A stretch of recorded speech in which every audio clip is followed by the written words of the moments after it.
I just got back from the most physically and mentally demanding challenge I have ever put on myself. For the past 5 days, I was in New York City and I decided to do a daily vlog. And I thought today, the very last day, would be the easiest, but it was anything but. Oh, dude, nice. I get the bench. Alright, this is my last day here in New York. I fly out in like 2 hours, and so the last thing I'm gonna do is get some breakfast. What are you guys getting?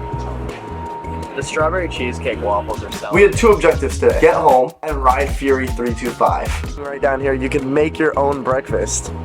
And they have fried chicken and waffles as options. Should I make my own breakfast? Yeah. 100%. I'm gonna get bacon, a fried egg, and hash browns. Alright, Hunter, but after breakfast, we have something really exciting planned. Today we're renting Fury 325. Fury is one of my favorite roller coasters. It's definitely up there. And we have a super long layover over in North Carolina, and the theme park happens to be super close to it. I want to confirm, I had a non-stop flight back to Orlando, and Brian made me go for the layover for the Giga. Me and my friend Hunter thought if everything went to plan, we could make it to Charlotte, ride Fury, bounce, and go back home. It's a simple concept, yet it was the most stressful thing that could ever happen. This is the worst idea you've ever had. You're gonna miss your flight, and if you miss your flight, I'm literally gonna be so upset. I'm the one waiting at the airport for you. I'm going to be even more upset. The stakes are high. High risk, high reward. A 300-foot roller coaster is worth it. A 300-foot roller coaster you've already ridden.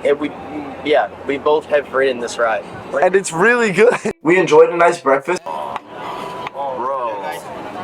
And then when we got to LaGuardia, there was little to no TSA line. Alright, we're like stupid early to our flight. Like, to put it into perspective, I have to sit at a different gate because the gate is boarding an entirely different flight.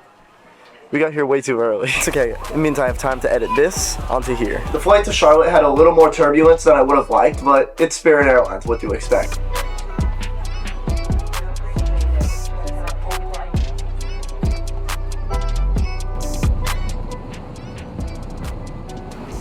Are you ready, Hunter? I wanna go to bed. You had the whole flight to sleep. Now it's time to ride roller coasters. Bye-bye. Thank you so much. How did you not sleep at all? I literally fell asleep and like got slumped to the side and fell asleep in the person next to me into her lap. I was listening to the Great Gatsby soundtrack and watched the Muppets. And then an episode of South Park. Flight leaves at 8:30. We gotta be back here at 6:45 the latest. And it's almost 4. Yes. So we should have 2 hours exactly at Carowinds. Flight looks like it's at the risk of being delayed because it's going from Vegas to Tampa, Tampa to here to Orlando. Hunter, we can find all this information online. We gotta get to the Uber. Yeah, sure.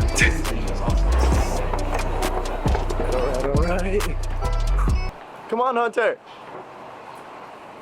Hurry up. And on the way there, the unexpected happened. Our Lyft driver got rear-ended. Me and Hunter were in shock.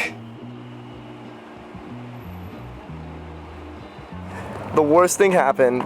Some dude just rear-ended us. Thankfully, everything is okay. The driver is okay. The car had little to no damage. You know, we're trying just to get on this ride, and then like the 1 in a million chance like happens. It's funny, I don't know. I laugh at myself sometimes because I feel like the 1 in a million chance happens way too often, and it's so funny. Like literally, as we're coming here, I'm like, we might have to walk to the hotel and Uber back. And literally, when I was buying the ticket, it said, oh, would you like to spend the extra $3 for a protection plan? I'm like we'll need that. But here we are. I mean, I am standing right underneath the supports of a 300-foot roller coaster. Against all odds, we have made it here to Carowinds to ride Fury 325. See, security was a little concerned when I pulled up with my heavy backpack full to the brim of camera gear. But after searching through my entire bag, security told me I couldn't bring my camera gear into the park. However, I told them the situation. We weren't there for a full day. We were there for maybe an hour max. Less than an hour to ride Fury and leave. Not only let us in, they let us store our bags and get services because we told them, like, we're on a layover. We can't just go back to the car. They gave us a skip the line. So we could just go right on Fury and leave. Because we're like, at that point, that's literally all the time we have. Oh my gosh. The park did phenomenal with handling it. Like, they were very understanding, and then they didn't even need to give us this. Like, that was just them putting the icing on the cake. See, the reason this is so important to me is because as a roller coaster enthusiast, I rank all my favorite rides. And so when I first rode Fury, it became my #1 coaster almost immediately. But then over time, as I've ridden more and more and more awesome roller coasters, it slowly slipped from #1 down to I think where it's down to where it's currently sitting at number 5. Where do you have Fury? I have Fury at 12, but my last ride sucked, and I've done way more than you. Dude, that was so good. That's great. So good. That was great. But to be fair, I think number 5 is the perfect spot for it. But I'm glad I clarified. We got on that ride like major quick. And operations were hauling, so we got to ride the other phenomenal coaster in the park, aka Copperhead Strike. Okay, but this is interesting because I hate Copperhead Strike.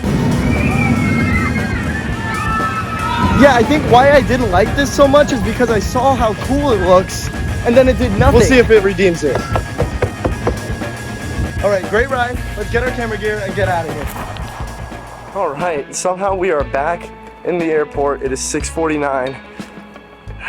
How did we just do that? Dude, too many things that shouldn't have happened, and we still rode the 2 rides, and we got to the airport on time like crazy. Everyone say thank you to Hunter for buying me Panera bread. Brian's broke. This is true. I am too. I don't know what was more thrilling, Copperhead and Fury, or the journey to go ride Copperhead and Fury. The journey. Fury was so much fun, and I think that trip redeemed Copperhead for me. But this video is really important to me, a lot more important than just riding a couple roller coasters and having a layover. This is my 5th and final vlog of my daily vlog series, and it has not been easy in the slightest, nor has it been worth it. Yeah, you're kind of dumb for that. Every vlog I've created on this trip has done worse than the one before it, and it just keeps on doing worse and worse and worse. I simply did it just for the challenge of coming up with a story and documenting my life for 5 days while I was in New York. But I did love making those vlogs. All the vlogs are fun and all of them are good. They just didn't perform good on YouTube, and there's nothing I could do about it except for just taking the L and creating. I guess the thing that hurt the most was while I was creating, I was almost realizing how much short form content I could make instead of focusing all my time on this daily vlog that 80 people are gonna see. And so as much fun as I had making these daily vlogs, I am so happy that they are over. It was so much work for no payoff. You know what I just realized I did wrong? What? I tossed this salad vertical, so all the chicken went to the bottom, and I just had to mix it again, but I already ate a lot of it, so it's kind of all chicken now. Let's get back home to Orlando. Please. Please. Lean forward and place the vest over your head.